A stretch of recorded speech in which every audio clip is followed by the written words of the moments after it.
जय गुरु समस्त को वे टू सत्संग यूट्यूब चैनल को स्वागत। आज आम कथा हवा श्री श्री बड़दा स्मरणे। यही कथाटी हे बरेण्य पुस्तक संग्रह करा जाइछि, जहाँकि ऊर्जनारे प्रकाशित। तो चलंतु आमे आरंभ करिवा। यही कथाटी श्री राजेंद्रनाथ मजुमदार अनुभूति। से अनेक दिनर कथा 1927 साल आश्रम को आसीछि। यह आगुरु भी आसीथिली 1924 साल रे मोर प्रथम आसीबा। सेतेबेले आश्रम रे काहारी भी संगे परिचय होइनी। केवल ही श्री श्री ठाकुर मनमुग्धकर कि रूप तांकर, तुलनाहीन कि दुर्बार आकर्षण तांकर। सारा दिन राति जेतेटा संभव तांको सानिध्य रे बसी रहुथिली। आउ भाबुथिली ए कि संभव मनीषठारे एपरी मधुमय आनंदमय तांको दिव्य सानिध्य जगतर आउ सबुकिछि भुलाई दिए। मने हुए तांको मध्यरे डूबी जाए कि अपार्थिव नयन मनोहर समस्त सत्तारे कि अनुसरण प्रति रक्त कणारे कि एक अपूर्व सुषमार समारोह दिव्य आलोड़न। सेतेबेले मोर छात्र जीवन अल्प बयस। ठाकुरबाड़ी आसे एवं जाए। एक दुई दिन रहिबा परे घर को चली जाए। तेणु आश्रम परिवेश संगे परिचित हेबार समय सुजोग पाएना।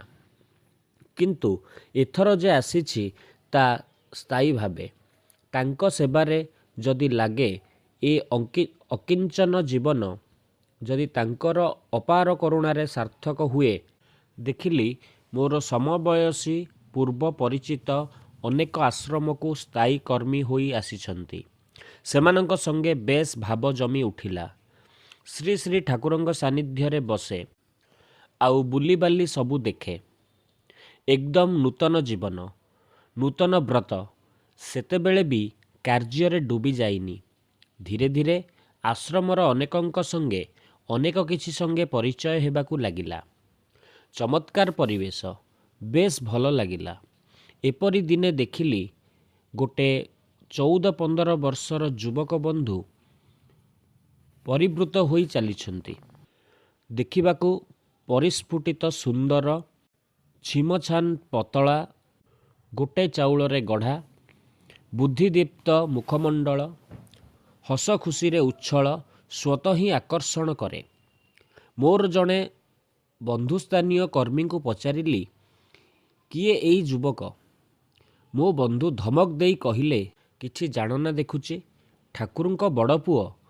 वयस्क माने बड़ खोका कुहंती। पूरा नाटा जानिबाकू चाहो तो? ता हेउची श्री अमरेंद्रनाथ चक्रवर्ती। मु अबाक दृष्टि रे चाही रही हठात कही उठे, आह चमत्कार, अपूर्व, आकर्षणीय। बड़दांको सेई प्रथम देखा। तापरे केते घटनार केते कामर ढेउ बोही जाइछि। केते भावे बड़दांको संगे घनिष्ठ भावे मिसिबार, तांको देखिबार सुजोग पाइछि। बड़दांको घेरी युवक वृंद मशगुल होई रहुथिले। तांको कथारे युवक वृंद उठी बसी जेपरी सबु ही करि पारंती तांको निर्देश पाइले। समस्तंक प्रति तांकर कि प्राण ढोला भल पाइबा। केही दोष करी पकाइछि, बड़दांक निकटरे स्वीकार करी आश्रय चाहुछि गुरुजनंक कठोर शास्ति भୟରେ। एपरी बड़दा संगी मानंकु बंचाइबा पाई निज उपरकु दोषर भार नेई निजे केते कष्ट भी भोग करिसंती। एपरी केते घटनारे अकारण लांछना अन्य पाई सह्य करिसंती हस हस मुहरे। एपरी महत् उदार हृदय बड़दांकर पिलादिन रुही। वयस्क माने श्री श्री ठाकुरंक सानिध्य रे सर्वदा ही घेरी रहुथिले बोली बड़दा सबु समय रे श्री श्री ठाकुरंक निकटरे रहु नथिले। बड़दा ब्रह्म मुहूर्तरु आगरु भी राति थाउ थाउ उठी अनेक क्षण नामध्यान रे मग्न रहुथिले। तापरे प्रातःकृत्यादि समापन करी पूजा हेउथिला। सेतेबेले भी सूर्य उठी नाहंती। खूब भोरु श्री श्री ठाकुर प्रणाम करी नाना कार्य रे व्यापृत रहुथिले। ବୟସ୍କମାନଙ୍କୁ ଖୁବ୍ ସମୀହ କରି ଚାଲୁଥିଲେ। ସିଏ ଯେପରି ସୁବିନୟୀ ଥିଲେ ସେପରି ସୁଦୃଢ଼ତାରେ ବି ଥିଲେ। ନିୟମାନୁବର୍ତ୍ତିତା ସୁଦୃଢ଼ ଚେତା ବି ଥିଲେ। ନିୟମାନୁବର୍ତ୍ତିତାରେ ଏବଂ ସମୟାନୁବର୍ତ୍ତିତାରେ ଚାଲୁଥିଲେ ବଡ଼ଦା ଚିରକାଳ। ସକଳ ବଳିଷ୍ଠ ଜୀବନର ଲକ୍ଷ୍ୟ ହିଁ ବୋଧହୁଏ ଏହା। ମୋର ଅତୀତ ସ୍ମୃତିରେ ଗୋଟେ ଘଟଣା କଥା ଏବେ ବି ମନେ ଅଛି। ବିଜୟାର ଦିନ ଶ୍ରୀ ଶ୍ରୀ ଠାକୁର ପ୍ରଣାମ ପରେ ପରସ୍ପର କୋଳାକୁଳି ମଧ୍ୟରେ ଆନନ୍ଦର ଢେଉ ଚାଲିଛି। ବଡ଼ଦା ଶ୍ରୀ ଶ୍ରୀ ଠାକୁରଙ୍କ ପ୍ରଣାମ କରି ବୟସ୍କମାନଙ୍କ ପ୍ରଣାମରେ ଆଗେଇ ଯାଉଛନ୍ତି। ଅନେକ ପ୍ରଣାମ ନେଉଛନ୍ତି, ପୁଣି ଅନେକ ଭୟରେ ଦୂରକୁ ପଳେଇ ଯାଉଛନ୍ତି। ଆରେ ବାବା, ବଡ଼ଦା ଯେ ଇଷ୍ଟପୁତ୍ର ଏହା କହି। କିନ୍ତୁ ବଡ଼ଦା କୌଣସି ଅହଂର ପ୍ରକାଶ ନାହିଁ, କୌଣସି ଗରିମାର ଝଲକ ନାହିଁ ତାଙ୍କ ମଧ୍ୟରେ। ସିଏ ଯେ ସହଜାତ ଗରିମା ନେଇ ହିଁ ଧରାକୁ ଆସିଛନ୍ତି। ତା ବୋଲି ଦୁର୍ବଳତାର ପ୍ରକାଶ ବି ନାହିଁ ତାଙ୍କ ଚଳନରେ ବଲନରେ। ଯେଉଁଠାରେ ବାସ୍ତବତାର ପ୍ରୟୋଜନ ସେଠାରେ ସିଏ ବଳିଷ୍ଠ। ତାଙ୍କ ମଧ୍ୟରେ କୋମଳ କଠୋର, ବିନୟରେ ଦୃଢ଼ତାରେ ଅପୂର୍ବ ସମ୍ମେଳନ ଦେଖିଛି। ସେଥିପାଇଁ ହିଁ ତାଙ୍କୁ ମଣିଷ ଶ୍ରଦ୍ଧା କରେ, ଭଲ ପାଏ। ଅନମନୀୟ ଦୁର୍ବୃତ୍ତମାନେ ବି ଭୟ କରନ୍ତି। ବଡ଼ଦାଙ୍କ ମଧ୍ୟରେ ଦେଖିଛି ଯେପରି ଭାବମୟତା ଅଛି ସେପରି ରସମୟତା ବି ଅଛି। କେବଳ ଭାବାକୁଳତାରେ କଥାର ଫୁଲଝୁଙ୍କିରେ ହିଁ ଶେଷ କରୁନଥିଲେ, ଚିନ୍ତା ଭାବନା ସଙ୍ଗେ ବାସ୍ତବତାରେ ରୂପାୟଣ କରୁଥିଲେ ପ୍ରତିଟି କାର୍ଯ୍ୟ। ଏହା ତାଙ୍କର ପିଲାଦିନରୁ ହିଁ ସ୍ୱଭାବ। ଏଇଭଳି ଭାବିବା କହିବା ସଙ୍ଗେ କାର୍ଯ୍ୟର ସମତା ତାଙ୍କର ବରାବର ହିଁ। ଗଠନମୂଳକ କାର୍ଯ୍ୟରେ ସିଏ ସିଦ୍ଧହସ୍ତ, ଦକ୍ଷ ଶିଳ୍ପୀ। ତପୋବନର ଛାତ୍ର ବଡ଼ଦା। ସହପାଠୀମାନଙ୍କ ସଙ୍ଗେ ନିଜେ କାୟିକ ପରିଶ୍ରମରେ ପରିବା ବଗିଚା କରିଛନ୍ତି ତପୋବନ ପଡ଼ିଆରେ। ସେହି ଉତ୍ପନ୍ନ ପରିବାଗୁଡ଼ିକ ନିଜେ ବହନ କରି ନେଇ ନିକଟବର୍ତ୍ତୀ ହାଟ ବଜାରରେ ବିକ୍ରି କରି ତାର ହିସାବ ନିକାଶ ମାଷ୍ଟର ମହାଶୟଙ୍କୁ ବୁଝାଇ ଦେଉଥିଲେ। ବଡ଼ଦାଙ୍କୁ ଅନେକ ବଡ଼ବାବୁ ବା ବଡ଼ଦା କହନ୍ତି।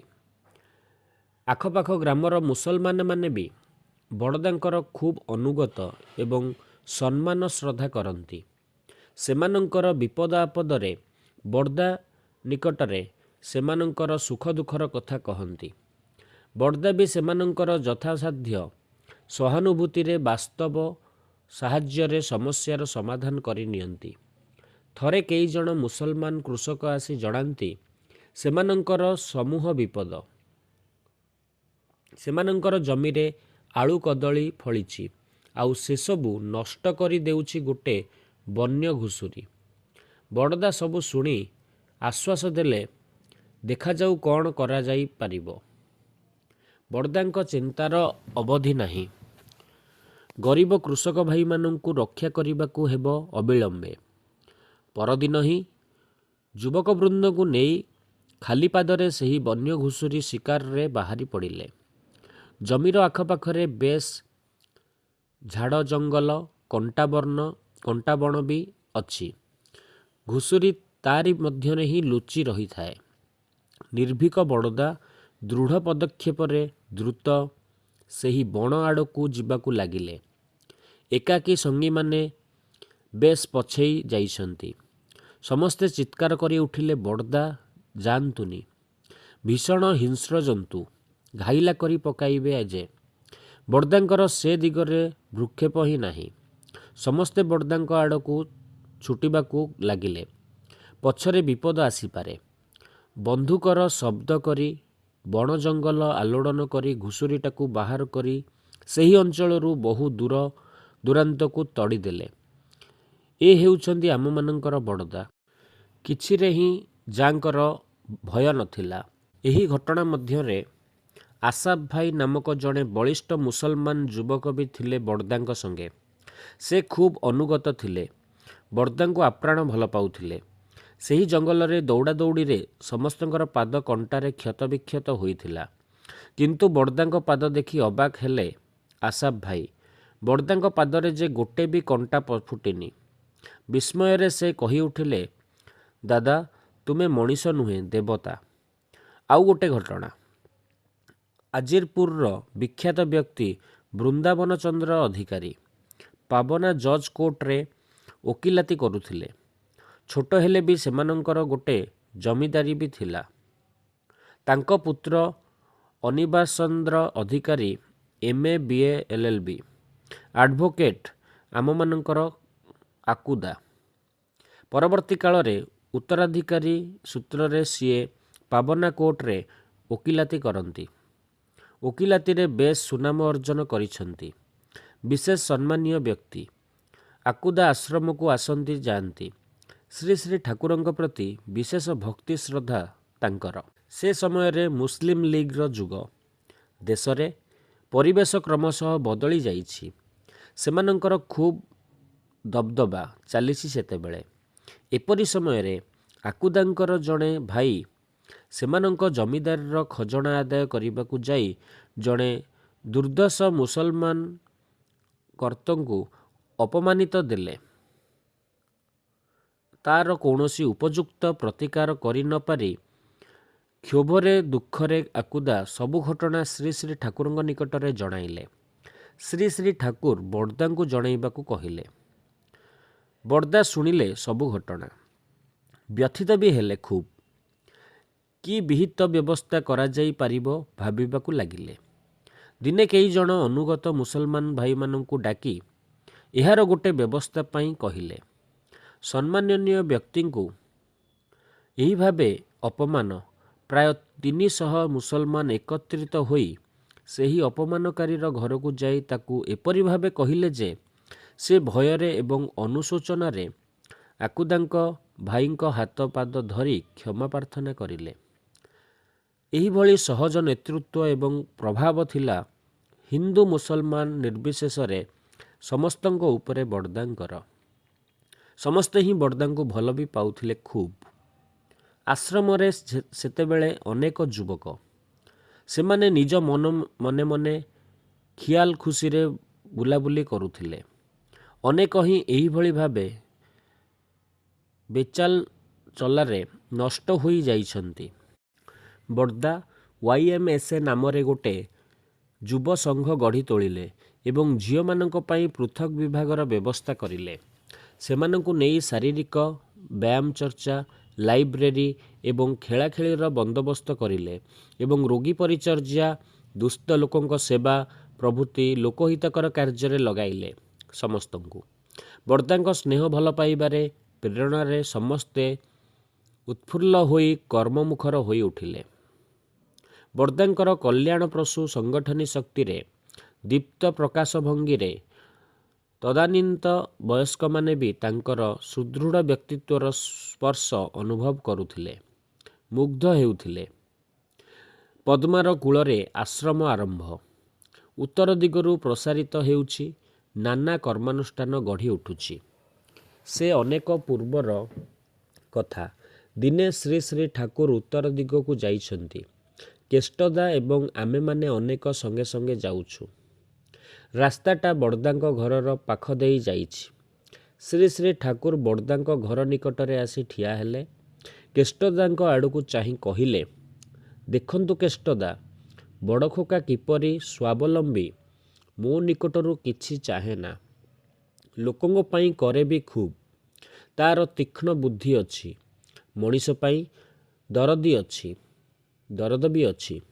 ମଣିଷର କଷ୍ଟ ଦେଖିଲେ ଚୁପ୍ କରି ରହିପାରେନା। ସେଦିନ ମନେ ହେଉଥିଲା ବଡ଼ଦା ହିଁ ଭବିଷ୍ୟତର ସହଜ ଲୋକପାଳି ହୋଇ ପରମ ଦୟାଲଙ୍କର ଯାହା କିଛି ସଂରକ୍ଷଣ ଭାର ନେଇ ପରିପାଳନା କରିବେ ସଂଘକୁ। ଏ ବୋଧ କରେ ତାଙ୍କ ଇଙ୍ଗିତ। ଏସବୁ ହିଁ ପାବନାର କଥା। ସେତେବେଳେ ଆଶ୍ରମ ଗଢ଼ିବାର ଆରମ୍ଭ। ବିଭିନ୍ନ କର୍ମାନୁଷ୍ଠାନଗୁଡ଼ିକ ଗୋଟି ଗୋଟି କରି ଗଢ଼ି ଉଠୁଛି। ସେତେବେଳେ ହିଁ ଦେଖିଛି ଆଉ ଜାଣିଛି ବଡ଼ଦାଙ୍କର ବୟସ କମ୍ ହେଲେ ବି ସବୁ କାର୍ଯ୍ୟରେ ସକ୍ରିୟତାରେ କର୍ମମୁଖର ହୋଇ ରହୁଥିଲେ। ସବୁ ଯୁବକମାନଙ୍କୁ ନେଇ କେତେ ଦୁଃଖ ନିଃସ୍ୱ ଲୋକଙ୍କୁ ସେବାରେ ଶୁଶ୍ରୂଷାରେ ସୁସ୍ଥ କରି ତୋଳି ସେମାନଙ୍କୁ କର୍ମଠ କରି ଦେଇଛନ୍ତି। କେତେ ଦରିଦ୍ର ଛାତ୍ରଙ୍କ ବହି ପୋଥି ଏପରିକି ଲୁଗା ଜାମା ଖାଇବା ପିନ୍ଧିବାର ବ୍ୟବସ୍ଥା କରି ପଢ଼ାପଢ଼ି ସୁଯୋଗ ସୃଷ୍ଟି କରିଛନ୍ତି। ତାଙ୍କର ତ୍ୟାଗ ତିତିକ୍ଷାର ତୁଳନା ହୁଏ ନା। ଇଏ ଆମମାନଙ୍କର ପ୍ରାଣପ୍ରିୟ ବଡ଼ଦା, ଯିଏ ମଣିଷକୁ ସହଜ ଭାବରେ ଭଲ ପାଉଥିଲେ, ନିଜର ସବୁକିଛି ସୁଖ ସ୍ୱାଚ୍ଛନ୍ଦ୍ୟର କଥା ନ ଭାବି ପର ପାଇଁ ମେଲାଇ ଦେଇଥିଲେ। ତେଣୁ ମନେହୁଏ ଶ୍ରୀ ଶ୍ରୀ ଠାକୁର ତିଳ ତିଳ କରି ତାଙ୍କର ଦୈବୀ ସମ୍ପଦ ଦେଇ ବଡ଼ଦାଙ୍କୁ ତିଆରି କରିଛନ୍ତି। ଘାତ ପ୍ରତିଘାତ ମଧ୍ୟ ଦେଇ ବଳିଷ୍ଠ କରି ଗଢ଼ି ତୋଳିଛନ୍ତି। ଯେପରି ସିଏ ଲୋକଙ୍କ ପରମ ଆଶ୍ରୟ କେନ୍ଦ୍ର ହୋଇ ଉଠି ଭବିଷ୍ୟତରେ ଶ୍ରୀ ଶ୍ରୀ ଠାକୁରଙ୍କ ଇଚ୍ଛାଗୁଡ଼ିକ ମୂର୍ତ୍ତ କରି ତୋଳିପାରନ୍ତି। ବଡ଼ଦାଙ୍କୁ ଘେରି କେତେ ଘଟଣା, ଯାହା ଆଜି ବି ଆମମାନଙ୍କୁ ଆନନ୍ଦ ଦିଏ, ପ୍ରେରଣା ଦିଏ, ଗର୍ବବୋଧ କରେ, ସ୍ୱସ୍ତି ଦିଏ। ଏହିସବୁ ଘଟଣା ପାବନାର ସତ୍ସଙ୍ଗ ଆଶ୍ରମରେ ରହିବା ସମୟର। ଆଜି ପାଇଁ ଏତିକି। ଜୟ ଗୁରୁ।